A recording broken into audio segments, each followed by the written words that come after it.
SNS서 전문가 사칭해 급등주 사주겠다고 속여 억대 투자금 가로챈 남성 구속. 안녕하십니까? 32년 9개월 검찰 수사관 출신 대전 형사전문법무사 이병창입니다. 최근 주식시장의 변동성을 틈타 SNS나 카카오톡 단체 대화방을 통한 이른바 투자 리딩방 사기 범죄가 급증하고 있습니다. 이번에 광주 광산경찰서에서 구속된 50대 남성의 사례처럼 유명 투자 전문가나 증권사 직원을 사칭하여 급등주를 매수해주겠다며 억대 투자금을 가로채는 행위는 전형적인 기망행위에 해당합니다. 대다수 피해자는 일확천금의 기회라는 감언이설에 속아 전 재산에 가까운 피해를 입고 나서야 비로소 사기꾼들에게 속았음을 깨닫게 됩니다. 과거 검찰 수사 현장에서 사기 범죄를 직간접적으로 다루었던 경험을 바탕으로 수사기관이 실제로 사안을 바라보는 냉철한 시선을 고스란히 담아 이번 사건의 구조와 실무적인 법리 분석을 명확히 짚어드리고자 합니다. 1. 사건 브리핑.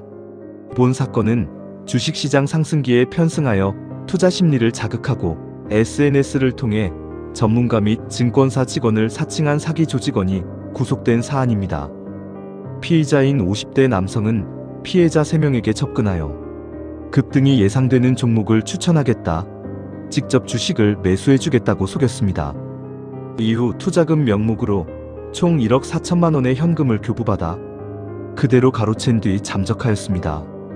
고소장을 접수한 경찰은 디지털 증거 분석과 추적 수사를 통해 타 지역에 은신 중이던 피의자를 검거했으며 현재 공범 및 여죄에 대한 수사를 전방위로 확대하고 있습니다. 2. 검찰 수사관의 시선. 32년 9개월간 검찰 실무를 맡아온 수사관의 안목으로 이 사건을 들여다보면 이는 단순한 개인 간의 금전 거래 불이행이 아닌 처음부터 편취의 범위를 가지고 접근한 조직적 사기 범죄라는 점이 명백히 드러납니다. 첫째, 신분 사칭의 고의성입니다. 전문가나 금융기관 직원이 아님에도 타인의 명의나 직함을 도용한 행위는 가해자의 신용상태와 전문성에 대한 피해자의 착오를 유발하는 가장 강력한 기망수단입니다. 수사기관은 피의자가 사용한 SNS 계정의 개설 경위, 대화 캡처본 등을 통해 사칭의 계획성을 집중적으로 신문합니다. 둘째, 자금의 용도 사기입니다. 주식을 매수해주겠다며 돈을 받아간 후 실제 주식 매수에 사용하지 않고 사적으로 소비하거나 조직의 상책에게 송금한 정황은 수사기관이 말하는 용도를 속여 돈을 편취한 경우에 직결됩니다.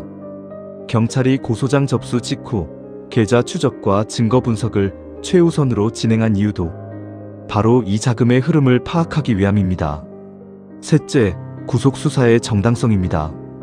피해 금액이 억대에 이르고 범행 후 잠적하여 도주의 우려가 높으며 조직적 범죄로서 공범과의 증거인멸 우려가 상당하기에 영장실질심사에서 구속영장이 발부된 것입니다. 향후 수사는 이 남성의 상책과 하책, 그리고 대포통장 공급책 등으로 확대될 수밖에 없는 구조입니다. 3. 실무 통찰. 만약 이와 유사한 투자 사기 사건에 휘말렸거나 혹은 반대로 동업이나 리딩방 운영 과정에서 억울하게 공범으로 몰려 경찰 조사, 무혐의를 입증해야 하는 상황이라면 실무적으로 어떻게 대응해야 할까요? 수사 현장에서 직접 활용되는 핵심 대응 노하우를 몇 가지 짚어드립니다. 가. 자금의 객관적 귀속 처분 증명. 사기죄 방어의 핵심은 기망의 고의가 없었음을 밝히는 것입니다. 실제로 주식 투자를 진행했으나 시장 상황의 악화로 손실이 난 경우라면 투자금 유치 당시 예측했던 포트폴리오와 실제 매수매도, 체결 내역서, HTS 거래 기록 등을 객관적으로 제출해야 합니다. 용도 외 사용이 없었음을 입증하는 것이 경찰 조사 무혐의로 가는 첫걸음입니다. 디지털 포렌식 대비 대화록 확보. SNS나 텔레그램을 통한 대화는 사기 범죄 수사에서 가장 핵심적인 증거가 됩니다. 메시지를 삭제하더라도 디지털 포렌식을 통해 복구될 가능성이 매우 높습니다. 따라서 고소인이든 피고소인이든 초기 대화 내용 전체를 왜곡 없이 편집하지 않은 상태로 보존하여 수사기관에 제출하는 것이 실무적으로 유리합니다. 조직 범죄에서의 가담 정도 소명. 리딩방의 단순 알바나 하급 직원으로 고소당했을 때는 본인이 상부 조직원의 사기 범행을 전혀 인지하지 못했고 지시받은 단순 업무만 수행했음을 입증해야 합니다. 본인이 받은 급여가 범죄 수익의 배분이 아닌 일반적인 근로의 대가였음을 통장 내역과 근로계약 관계를 통해 입증하는 전략이 필요합니다. 4. 크유앤더 코너. Q1. 리딩방 실운영자에게 소가 단순 직원으로 일했을 뿐인데 사기 공범으로 구속될 수도 있나요? A1. 네, 가능성이 있습니다. 범행의 전체적인 규모가 크고 피해 액수가 무거우며 조직 내에서 본인의 역할이 피해자 기망에 직접 관여했다고 판단되면 하급 가담자라 하더라도 구속영장이 청구될 수 있습니다. 본인이 기망 행위의 본질을 알지 못했다는 점을 입증할 객관적 증거를 신속히 확보해야 합니다. Q2. 주식 리딩방에서 추천한 대로 매수했다가 손실을 보았는데 이것도 사기죄로 고소가 가능한가요? A. 단순히 추천한 종목이 하락한 것만으로는 사기죄가 성립하기 어렵습니다.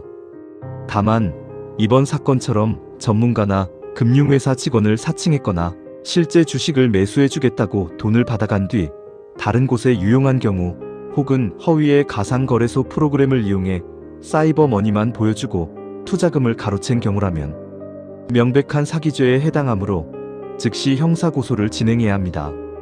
Q3. 경찰 조사를 받으러 오라는 연락을 받았습니다. 첫 조사 전 무엇을 가장 먼저 준비해야 합니까? A3.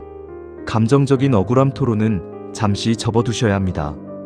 수사관은 철저히 자금의 흐름과 대화 내역을 바탕으로 기망 여부를 판단합니다.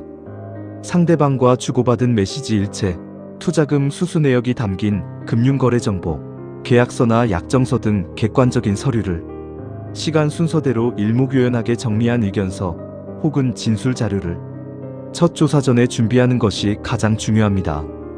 5. 마지막 한마디. 사기 범죄는 사람의 신뢰를 짓밟고 일상을 파괴하는 중대한 범죄입니다. 최근에는 국내뿐만 아니라 독일, 호주, 프랑스, 일본 등지에 거주하시는 재외국민 여러분께서도 비대면 SNS 투자 리딩방에 덫에 걸려 머나먼 타국에서 눈물 흘리며 저에게 조력을 요청하시는 경우가 참으로 많습니다. 시차가 다르고 몸이 멀리 떨어져 있어도 철저한 실무적 분석과 정교한 서면 대응이 뒷받침된다면 억울함을 풀고 권리를 회복할 길은 언제나 열려 있습니다. 수사기관의 생리는 냉정합니다. 감정에 호소하는 수백 장의 글보다 범죄 성립 여부를 명확히 가르는 단 한 장의 객관적 증거와 정밀한 분석이 검사의 기소 여부를 결정짓습니다. 32년 9개월 동안 수사 현장 최전선에서 다져온 경험과 연륜으로 여러분의 권익을 지키는 든든하고 신뢰 깊은 조력자가 되어드리겠습니다. 모진 풍파 속에서도 결코 희망을 잃지 마시기를 정중히 격려해드립니다.